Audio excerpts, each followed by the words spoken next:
Good afternoon. This is Bill Bostic, live, well, actually on Facebook Live from Springgate in the Village. It's the old church building that's across from Roasters.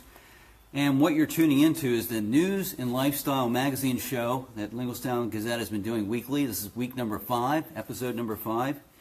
And the slated, it's July 21st, 2017, the 21st of July already. Where is the summer going? So I do want to recognize our sponsors, Springgate in the Village, and then this facility you see in the background is available for rental for special events. So you can contact Springgate Vineyard and Brewery. They're located at the intersection of Devonshire and Devonshire Heights Roads.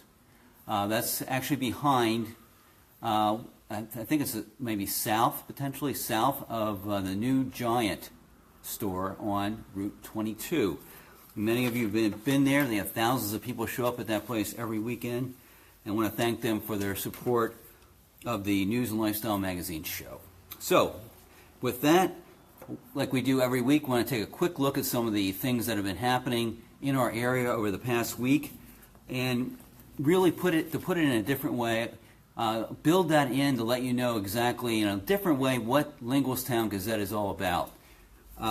In the past, we've taken a look more at covering the government and that the fact that Penn Live and other news outlets aren't doing a very good job or no job at all in covering our community. But to put it in a different light, really another thing we're trying to do is cast light into some places in our community that maybe are, not focus on darkness, but cast some light on good things that are happening. And we've already done that, even though we're not putting up a lot of content. We're in a startup phase, soon going to be doing some fundraising and all that type of thing, but we've cast light on a transplant issue in our community. We have a family where the mother needs a kidney transplant. They live in Blue Meadows Farm, just to the north of where I'm sitting. And we're soon to have an update on that, but that was 5 weeks ago we introduced that idea. We've been talking a lot about Blue Ridge Country Club and the proposed retirement style development that's potentially going to go in there. And what we're doing there is casting light in terms of explaining what's going on within the government and how that works and how you can get involved. This past week, I've really had a great week in covering Legion baseball. Our Legion, Linglestown Legion Post 272 team last week won the Dauphin County Championship, and this week had a deep run in the Region 4 playoffs, and I had a chance to cover that. And be sure to take a look at the sports column I did the other day it was about Little Guy Does Giant Things, or something like that. It's a story about a pitcher, small in stature, but did great things the other night in pitching a complete game and leading his team to a victory that brought them into the semifinals of that tournament. Yeah, it's called Little Guy Creates Giant Stuff. That's the name of it. So that's just a look. We're trying to cast light and not spread darkness, that type of thing. So put a good spin on our community, but also when it comes to kids, especially and young adults, there's many times millennials take a hit for not being upstanding people. And myself and our sports guy, Joe Gilloway, we're going to be focusing on kids that are doing great things. And that just happened this past week with, I'll just name him, Mario Cattabiani. So take a look at that. And now let's just move into sort of the meat of what we do every week. We try and find a community member to talk to. And I want to bring in Fred Lighty. Fred, come on over here. We'll see if we can get you positioned on the in the camera. Be able to see yourself. There we go. And one of the things, Fred, whenever people look at this, we're going to be backwards. Because of the camera orientation.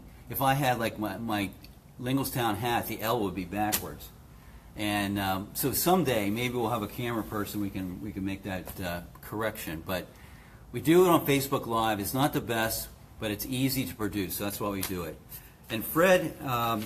I've known Fred for a few years as an acquaintance. He's works with the Lower Paxton Township Planning Commission and also works for the county. And before we get into the details of anything, the one thing I want to thank you for, Fred, is you're being a public servant, especially in your role as head of the Planning Commission. and even at the county level, because you're not in private practice as a lawyer. So what attracts you to being a public servant and helping your community in that way, and in roles that you're either not being paid or not being paid market rate for your services? That's true. Well, for me, it's really pretty simple. I get to work on real things that help real people, and that is so rewarding, to me at least. It's much more rewarding than just simply a larger paycheck. And I've been very blessed, and the folks that have allowed me to be in these positions, I wouldn't want to be doing anything else. The things I get to do on a day-to-day basis are so interesting. They're never boring.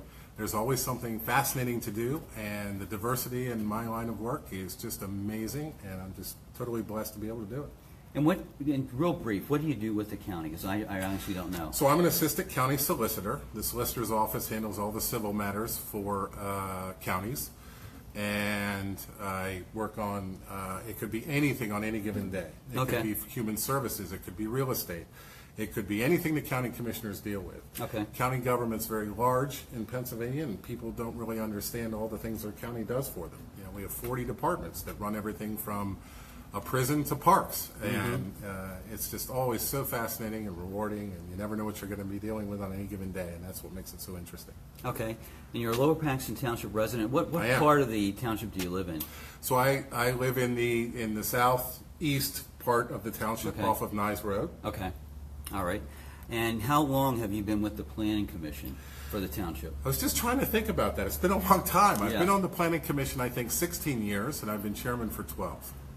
And what attracts you to that particular commission where you're dealing with land use issues, how land's going to be used? Well, land use issues and what we do on Planning Commission when we recommend to the Board of Supervisors whether the plan meets all of our ordinances. Of course, that's almost I can apply my skills as an attorney for that. But what's interesting about the way our township develops, you can see real results.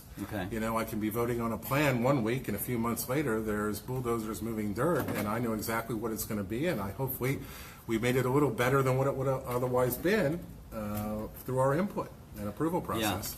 And I've been going to these Planning Commission meetings for 2 years plus, helping a local watchdog group, and I can tell you that Fred and a number of the members, but most of the members actually have had direct involvement with land use issues. It's amazing the board that we do have, the commission that we put together here in our township.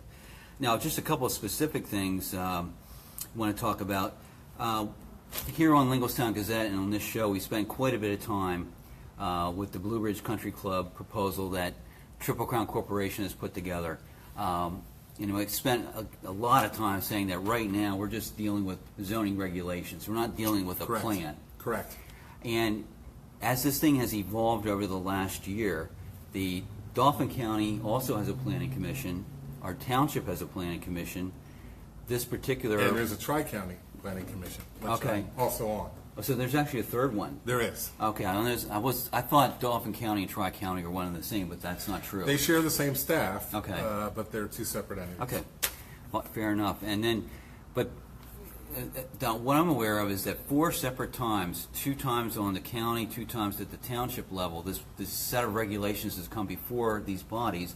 Every time, I think it's been a unanimous vote that these regulations are acceptable or doable or can work into our scheme of things. And then when you get to the supervisory level, they have a little bit different look, and there's some split there in terms of just what we're going to do. But at the Planning Commission level, why is what's being proposed, with the residential retirement residential development, why does that fit into things from a land use perspective? Well, the professional planners and the volunteer planners, such as myself, we thought it was a good idea, and I guess there's really 2 main reasons. The first is this is an area that's already developed all around the proposed site.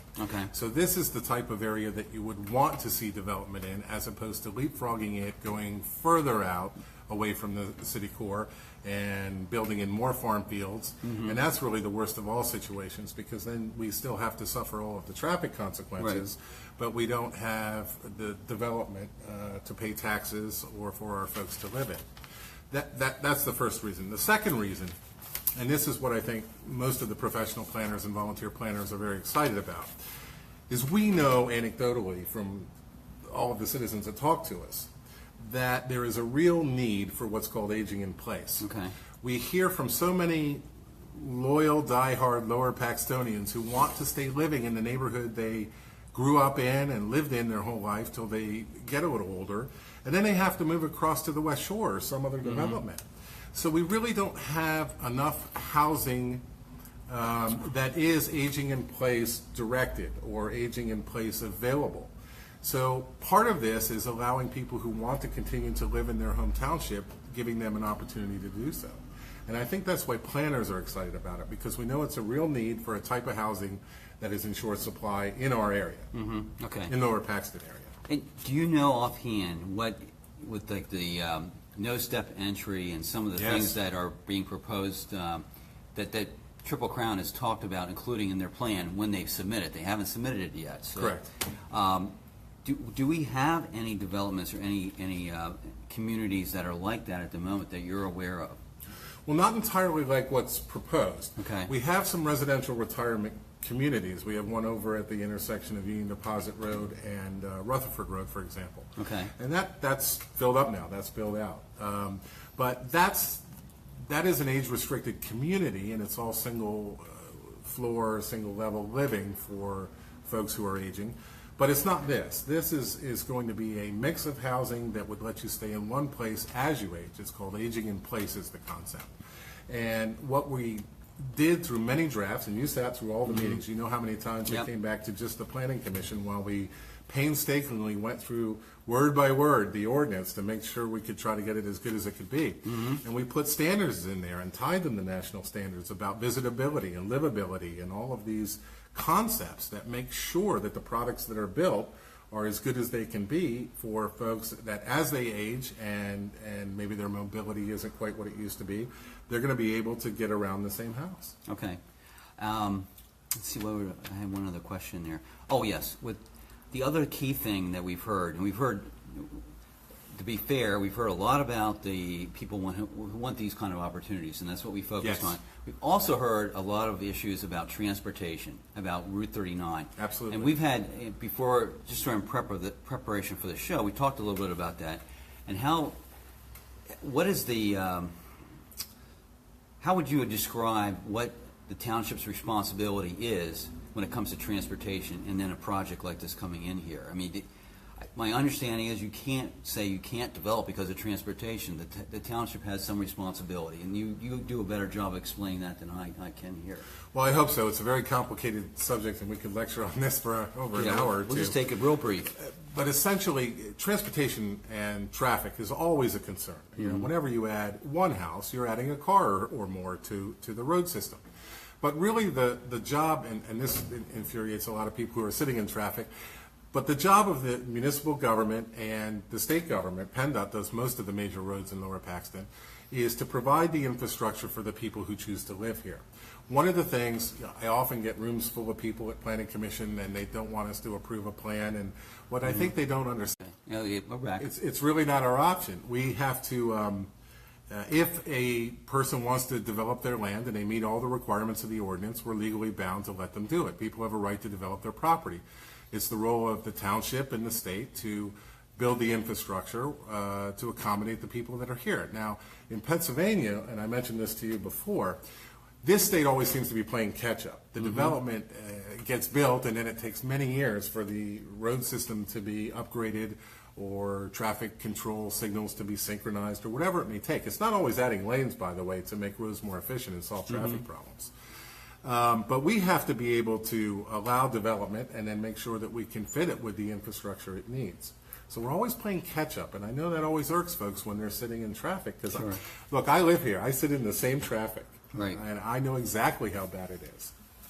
Yeah, and I guess the other part, we'll close out this section with this, is that when you buy a piece of property in our country, we have property rights.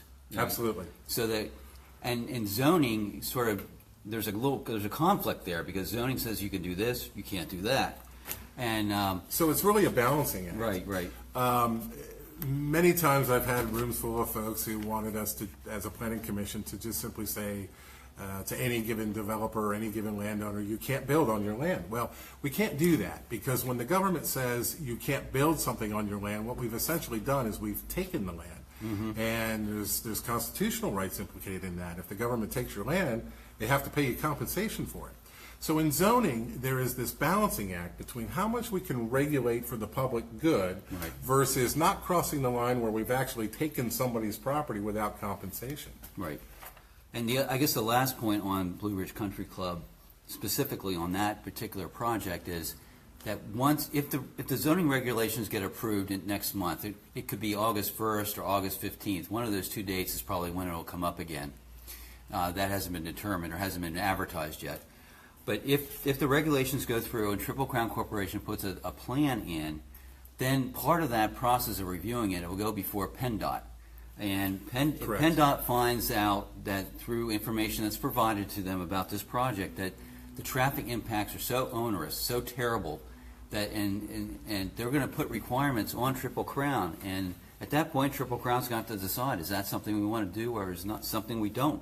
Exactly. So I mean, potentially PennDOT probably can and has in the past shut down projects because what they're requiring the developer to do is too much. So that's all in the future. We're not even close to that at the moment. We're just trying to get some regulations passed so Triple Crown can even begin the process of planning and what they want to do and what they've shown in a concept plan.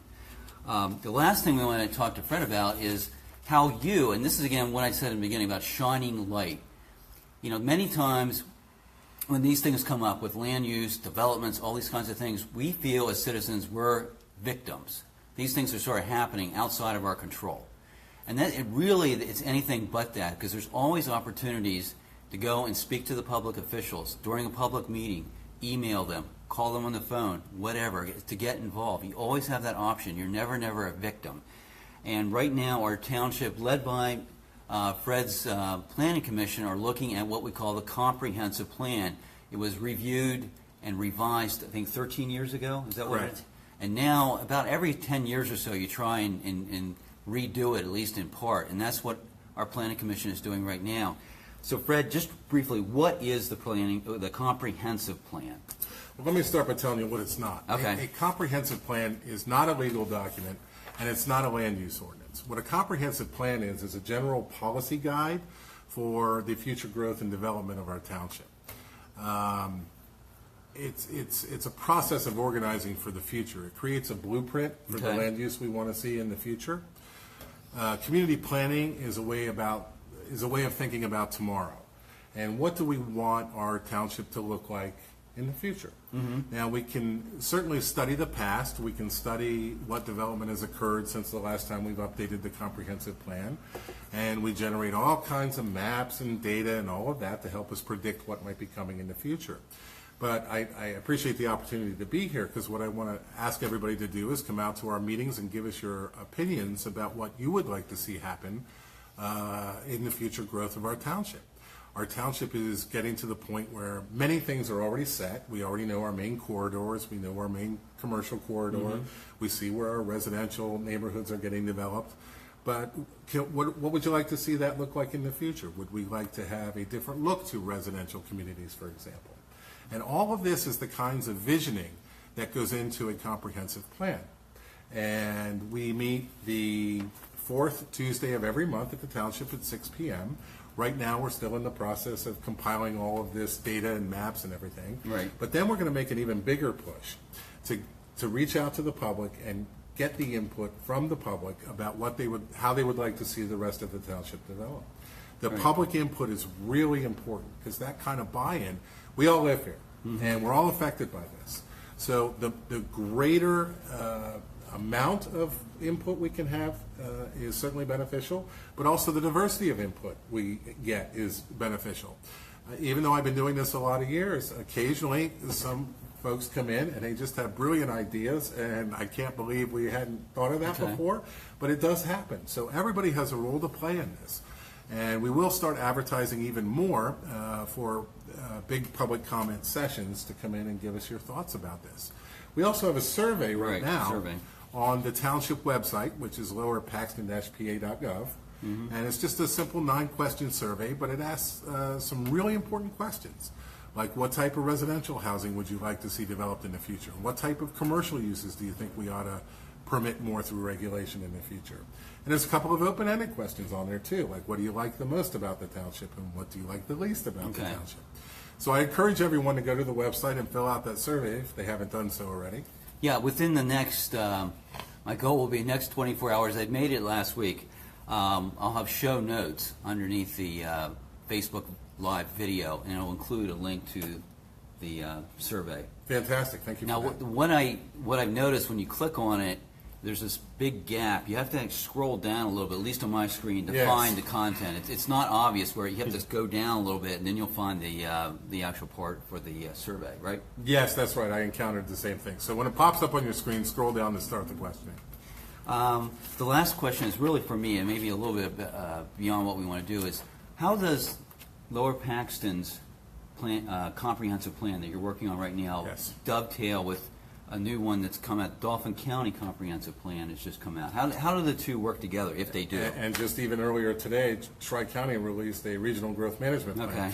Okay. How do they all fit together? Well, the county comprehensive plan that was recently adopted, and everybody can read it at dauphincountycompplan.org.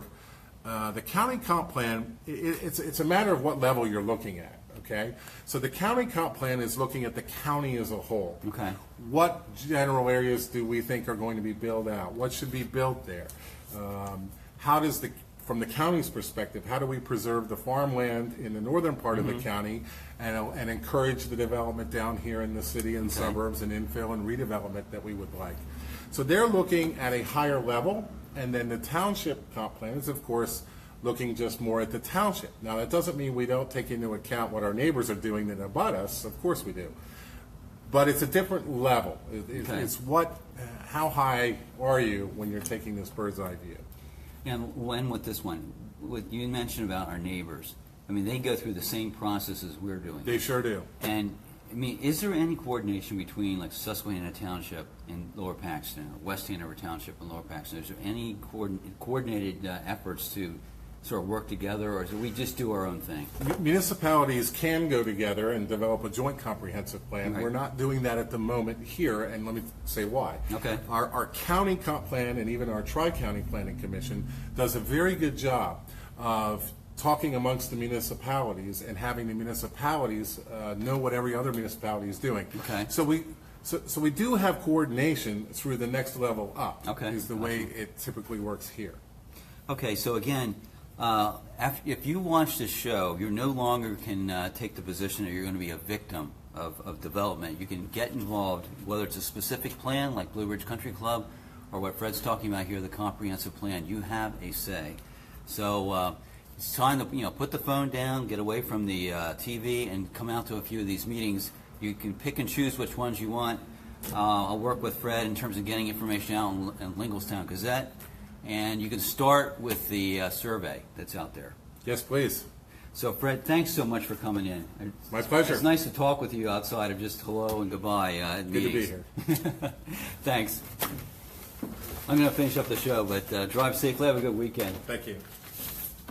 Yeah, just to wrap up this afternoon's show here at Springgate in the Village. Again, we're sponsored by Springgate Vineyard and Brewery, just outside of Colonial Park. I want to give you a quick shot of some things that are coming up in the coming week. Just real quickly to wrap things up. Going to be posting information about a Kiwanis Club. There's a new Kiwanis Club coming to our area. They're going to be meeting on July 24th, so look for that. Here, not this coming week, but the following week, Friday, August 4th, there's going to be a $2.50 admission day at Coons Pool, working in conjunction with the 250th anniversary celebration of Lower Paxton Township. So we'll have information on the website and Facebook about that. Let's see what else we have here. As far as Linglestown Gazette news, this coming Wednesday we'll be doing some video work with Matt Stambaugh, a local videographer, getting ready for our fundraising campaign that will be coming out here in just a few weeks. And I do have a need for some people to participate in that. We're looking for 4 or 5 people who can portray a journalist, and in the video, I guess they'll actually disappear, sort of to mimic what's happening in our society. Journalists are not showing up in our towns and our communities. So there's information on Facebook right now about that. Next Friday, July 28th, I'll be back on WHP 580 AM with the one and only Eric Epstein talking about local journalism in our community. And won't go through it, but I tell you what, we do have a weekly newspaper based in our township, and it's going to, again, turn up backwards here, but what I'm holding up here is the Paxton Herald. And this time of year, right now, is when things are happening quite a bit in the township, all kinds of activities. I'll put some of these opportunities in the show notes, but it's just jam full of local events, things that are happening right here in Lower Paxton Township, be it a concert. There's going to be Shakespeare play coming into the area, all kinds of things. I mean, there's numerous stuff I found here. So pick up a Paxton Herald and just page through there. You'll be amazed how many things are happening in our community. Well, that's a wrap for this week. I'd like to thank Fred Lighty again for taking time out of his schedule to come in and talk to us, to help us understand how we can get involved in our government, how we can get involved in our development here in the township. Again, I'd like to congratulate Linglestown Legion Post 272 baseball team for their Dauphin County Championship and making it all the way to the semifinals this week down in Lebanon County at the regional tournament. We'll see you next week here on Linglestown Gazette's News and Lifestyle Magazine show. Thanks for joining us. See you again next week. Good afternoon and have a great weekend.